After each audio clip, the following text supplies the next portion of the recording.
Stringman is a robot suspended from the ceiling of a room that can pick up and place small objects. It consists of 4 anchors, a tag display box, and a gripper.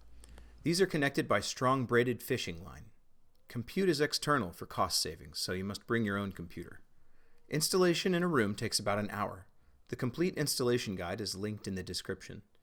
The position of the 4 anchors will define the robot's work area.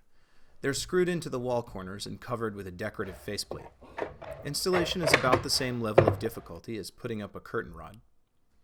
The anchors contain motorized spools which move the platform around the room. Every anchor is powered independently, and an off-the-shelf outlet remote is used to turn them all on or off, as well as serving as a low-tech kill switch that's not software-based. Power is delivered to the gripper from one of the anchors, so there's no downtime for charging. After installation, Stringman must be automatically calibrated by placing a few printed cards on the floor. After this, you can drive the robot around with a gamepad or a keyboard from the web-based control panel. Stringman can operate in a LAN-only mode for maximum privacy or as a cloud-based service with standard authentication.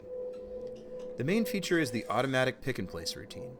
Stringman uses a general-purpose vision network to identify clutter on the floor. Items are picked up and dropped into bins marked by clip-on tags. For now, everything goes in the same bin. Updates to this are planned for the next version, however. Click the Start Pickup button to set Stringman to work on the automatically identified target list. It will repeatedly pursue targets until the floor is clean. Afterwards, it'll automatically enter a sleep mode in a safe location out of reach. But feel free to throw some underwear on the floor whenever you like and it'll wake up and get that for you. Currently, Stringman must be manually parked, but automatic parking is in development. Drive it close to the perch and while holding the gripper, power off the whole system using the outlet remote.